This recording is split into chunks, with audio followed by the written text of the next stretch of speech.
Greenland for work? Yeah, in East Greenland we had to, it was like, is it an hour and a half flight, and then we went sailing around to the small villages.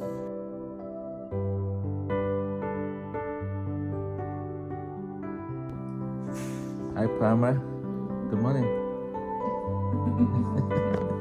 Welcome back. Thank you. Yeah, welcome back. So we're excited to have you back here in Edwardsville, and basically want to hear your story as a youth exchange student, how you made that decision to come here, when you came, what families you stayed with, and then we're fortunate to have your host family here, so we'll have them speak on camera as well. So just tell us a bit about yourself. My name is Holm, and I come from Greenland. And when was it? I guess I saw it was actually an ad on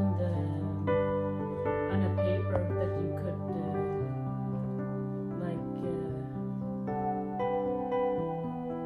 you could apply, or just that you wanted to be an exchange student, and I wanted to be an exchange student, so you had to write about yourself and what you because they had to choose from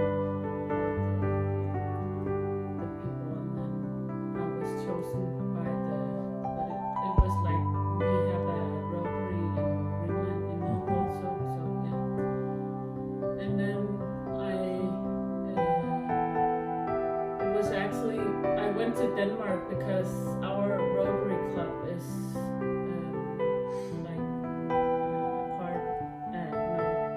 it's like one of with the Danish. Okay, like the same district. So, yeah, the same district. So I met up with the Danish exchange students. And then when I came here, it was actually fun because you only had you could only see, I think there wasn't, you couldn't make videos or anything, so I actually don't think that Linda Schaefer was my first family. And when she picked me up in the airport, she thought she was going to looking for a Danish blonde hair girl, and I came because actually I think the Rotary, the club or the nationality and everything said Danish, so I think that's why. But I stayed at four families, Linda Schaefer and Carla and Bruce Corey, and then Patty Didi. Now she's married again, so and then the Schuetzenhofers. Nice. And you went to EHS? Yeah, I went to here. What was that experience like? It was a big school, a lot of students, and I remember I had the easy classes, I think, I had aerobics and PE and Greek mythology. Yeah, Greek mythology and crafts, and it was easy classes, but Helping you with math though. that was, I remember that I cried once in math because it. Okay. So we're here with the Schuetzenhofers, Gerry and Patty. So you guys hosted Paarma for several months. Want to hear about what that experience was. Okay. Well, I think that Carrie, Babington, and Joe Malench were the ones that taught us how to do the program. Gerry and Joe probably, I think it's me. And our kids at the time, our son was, I think, 12, and our daughter was 9. Or maybe our son was 13. So they were younger, they weren't in high school yet. And Paarma was our first year that we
got involved with the program at the urging of people that had done the program before.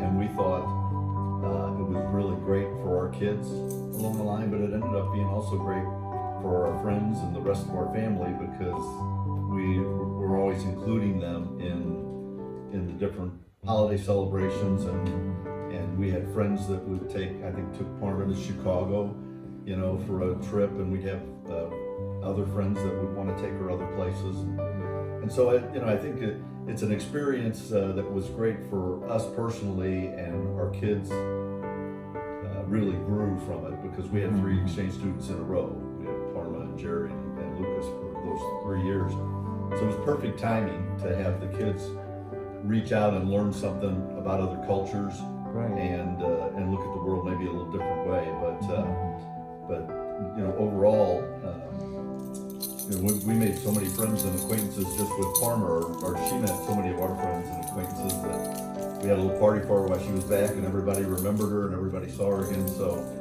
like Pat said, it was like catching up right where we left off, and I think that it was a great experience for her, and it was a great experience for us. Oh, wonderful.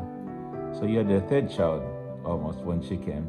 I do remember spending lots of Saturdays, like every half hour, taking one kid here and picking one up, taking one to that place and picking one up. Right. But also our daughter, when Paarma first came the first night, was crying in her room and said, what'd she say? She wanted her family back the way that it was. So. Because she had another sister, you know. And then when Paarma left, she was crying again. Right. Because she was going to miss her. Oh, so beautiful. But so Joe, you were president when this happened. How did that come to be?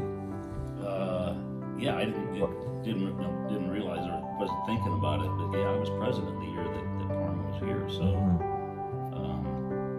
yeah, I think both Gerry and I and Pat were friends for a long time, and I think, you know, I felt like they would have a good experience just based upon the kids that I had, and we had the same situation in that. Okay, so you had mentioned as somebody that influenced the decision, Carrie.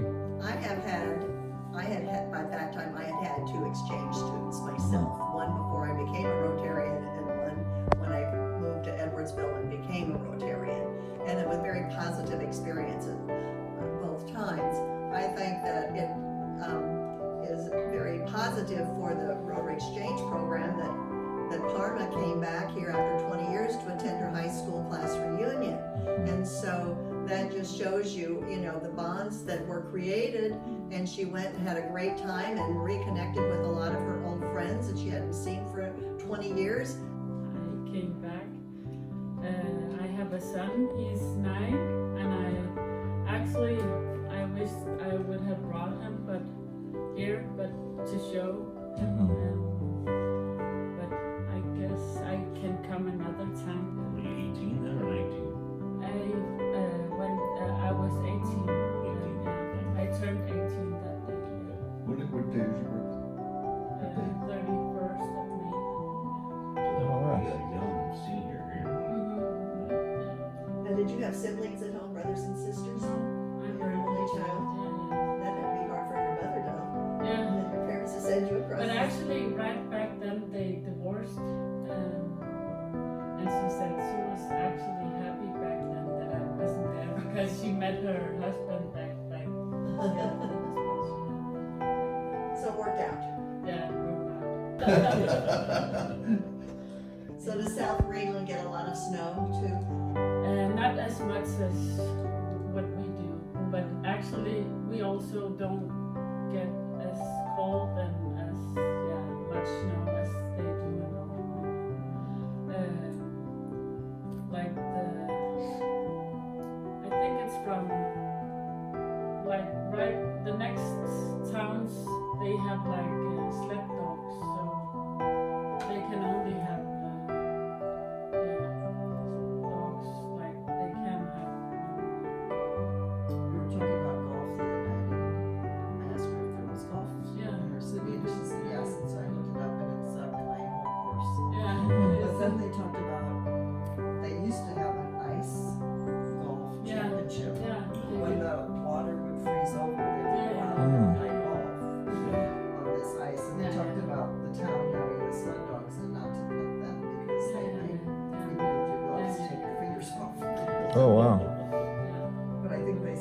ice golf, but it's because, yeah, it doesn't freeze like many places, it doesn't freeze. Because they would drive them Think out. how far we could hit our drives. Yeah.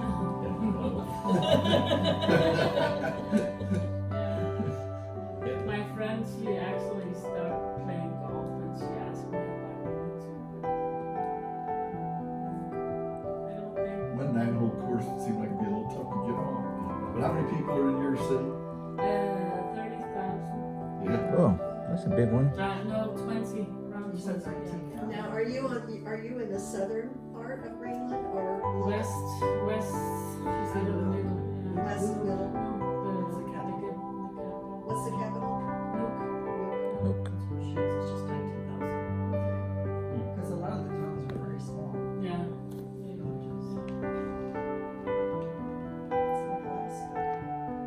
And what's the biggest thing economic-wise? What? Or what's the economy like? Like the currency?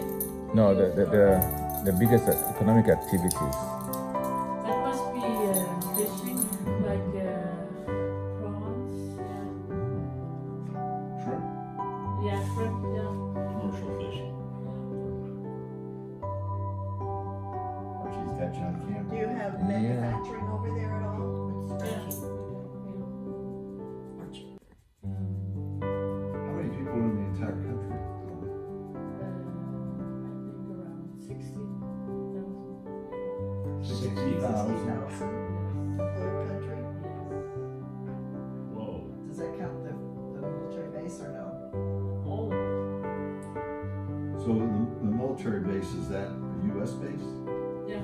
So you don't have your own military? We actually, no, we don't have military, but they also have like a Danish, Isn't the military. military base kind of out in the middle of nowhere? It's in the north Greenland, but actually there used to be one in South Greenland too, and then you are not allowed to get in there, like it's only the military people staying there. Actually, when I was leaving, I think it was the night before when I packed my suitcase. I didn't look for how warm or cold it was, what the temperature was here. So I thought maybe it's a bit cold because I remember you had snow. You have snow in the winter. Then I looked.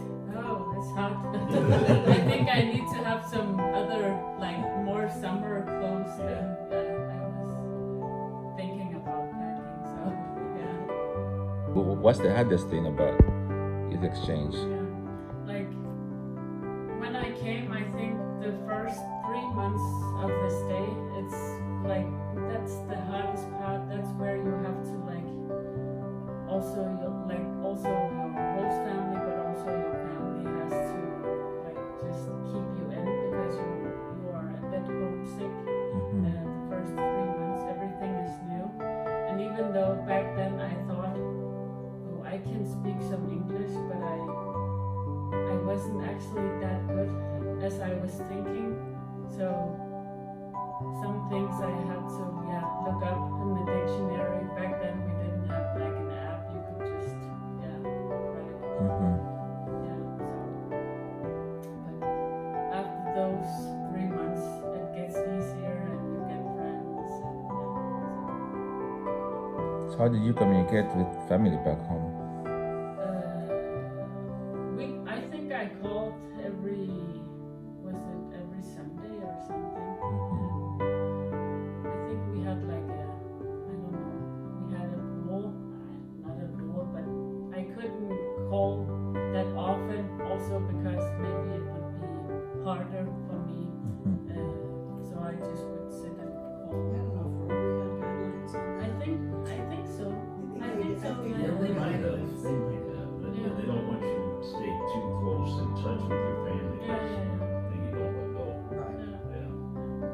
I think they had maybe some guidelines on when exactly. Yeah, I think so. But I don't ever remember saying, you can't call. No, Yeah. No. But I